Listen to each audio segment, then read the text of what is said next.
Hey everybody, happy Friday, happy Good Friday, and happy Easter to many of you. And welcome to the end of week 4 of self-quarantine in Dallas, Texas.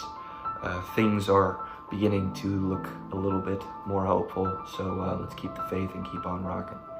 Yesterday, we talked about the dangers of phishing and ways that we can protect ourselves against it by knowing what we're looking for. Today, what I really want to do is take a look at the impact of the recent $2 trillion stimulus bill. So, the government recently passed this much anticipated bill. What's the point?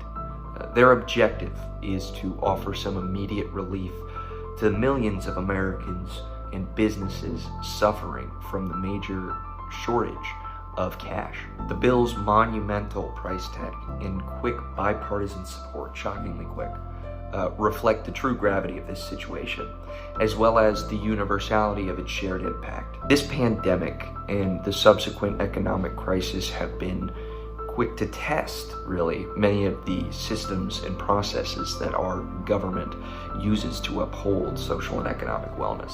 One system in particular is now front and center as the most viable mechanism for keeping millions of Americans afloat as layoffs reach historic highs and unemployment has surged. The nearly 100-year-old federal state unemployment insurance program offers a temporary safety net for workers that have been laid off and qualify as eligible to receive weekly unemployment payments, with the state bearing most of that burden and receiving some assistance from the federal government. With today's current structure in place, we continue to rely on an old legacy platform and solution. If we were to embrace a more proactive approach with more extended solutions, that would help people to have more cash in hand. This would not only assist businesses and people individually, but also minimize the burden to the government during times like these. For example, we have standard payroll taxes for both employers and employees, which are paid through standard deductions. If we were to redirect a portion of what businesses and employees currently pay in payroll taxes, this money could be invested into an emergency reserve funds contribution plan, so to speak.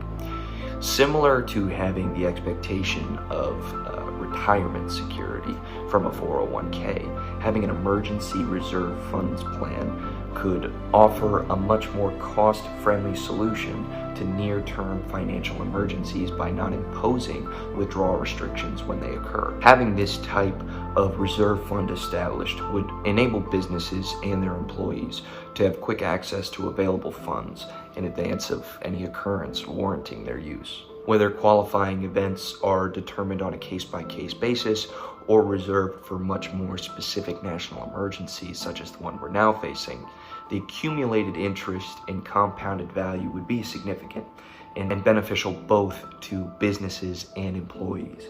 This is just an idea, though. The hope is that whatever follows, we'll see new structures and guidelines put into place that best serve our people and businesses to make sure that we are supremely prepared the next time something like this happens, God forbid. As always, thank you for watching. Stay safe and have a happy Easter.